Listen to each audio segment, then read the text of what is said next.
বালি মাফিয়াদের দৌরাত্ম্য কি অব্যাহত সেই প্রশ্ন ইতিমধ্যে উঠছে, কারণ অডিও প্রকাশ করে এমনটাই দাবি করছেন বিরোধী দলনেতা ঋতব্রত বন্দ্যোপাধ্যায়। বালি পাচার নিয়ে কথোপকথনের একটি অডিও প্রকাশ, প্রভাবশালী কণ্ঠস্বর কিনা প্রশ্ন ঋতব্রত। সিআইডি তদন্তের দাবি বিরোধী দলনেতার।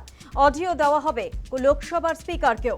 সাংবাদিক বৈঠকে এমনটাই জানিয়েছেন ঋতব্রত বন্দ্যোপাধ্যায়। কি সেই ভাইরাল অডিও শোনাবো আপনাদের। बाजार पूरा इधर और कह रहे थे कि बालू का सिंडिकेट इधर चालू हो रहा है 2-4 दिन में। अच्छा, कौन कौन? वो आपका चंडी का जो नाम दिए थे ना, वो तो जितना भी गाड़ी है सर, आपसे मतलब यही काम था कि सीपी को थोड़ा चाप दे के दुर्गापुर से कोई गाड़ी पास नहीं होना चाहिए।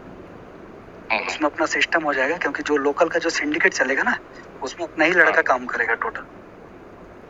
नहीं तो वो हम उसको बोल देंगे डीसीपी को यहाँ से नहीं निकलना चाहिए, डीसीपी है दुर्गापुर का। हाँ, तो एक ही है आपके दुर्गापुर का एरिया में का आदमी को। उसमें क्या है कि अपना 2 घाट अगर चलेगा तो महीना का एक अच्छा खासा उसमें अमाउंट आएगा सर।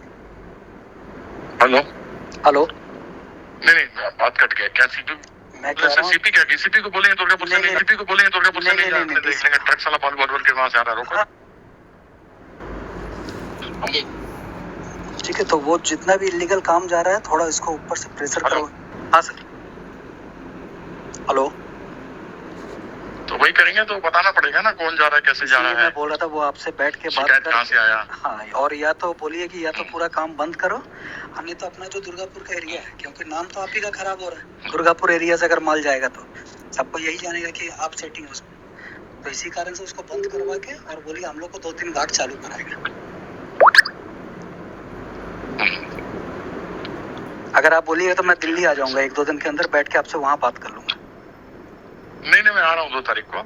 अच्छा, आप आइए, फिर बैठ के बात करता हूँ। दुर्गापुर में 2-4 जगह और सिस्टम का बात हुआ है, ठीक है। पूरा दुर्गापुर में जैसे जो जो काम चल रहा है, मेरा रिक्वेस्ट है इसमें जाकिर भाई भी नहीं जानेगा, कोई नहीं। जो भी बात होगा वो मेरा और आप तक ही रहना चाहिए। नहीं तो और किसी को पता भी नहीं रखना चाहिए। क्या दूसरा है?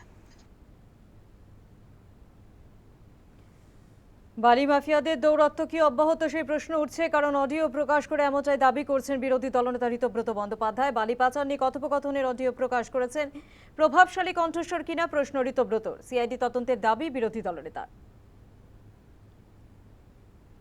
ওই তো মানে গোটাটাই তো একটা নেক্সাসের ব্যাপার আর কি। ওই বালির বকরা, বালির গাড়ি যাবে, একে চেপে দিতে হবে, ওকে চেপে দিতে হবে, একটা সেটিং, আরো একটা সিস্টেম চালু হবে। বোঝাই যাচ্ছে যে একটা পয়সা কড়ি সংক্রান্ত ব্যাপার, এটা বালি সিন্ডিকেটের ব্যাপার। এখন দেখা দরকার যে দুদিকের কণ্ঠস্বর কারা। চরম প্রভাবশালী কেউ যিনি প্রতিনিহত হচ্ছে বাণী দেন, সততার বাণী, বেঈমানদের সম্পর্কে নানান বাণী দেন, এরকম কেউ আছেন কিনা একটা দিকে। আরেকটা দিকে কে আছে, সে মাফিয়া, অন্য কেউ, অপারেটর, মিডলম্যান। এটা মানে আমাদের CID is competent enough to look into it. আর আমি ইডি সিবিআই কেও এটা দেবো ঠিক করেছি, লোকসভার স্পিকারকেও দেবো। তবে অবশ্যই 2024 লোকসভা পরবর্তী ভিডিও বলেই আমার ধারণা, তার আগের নয়।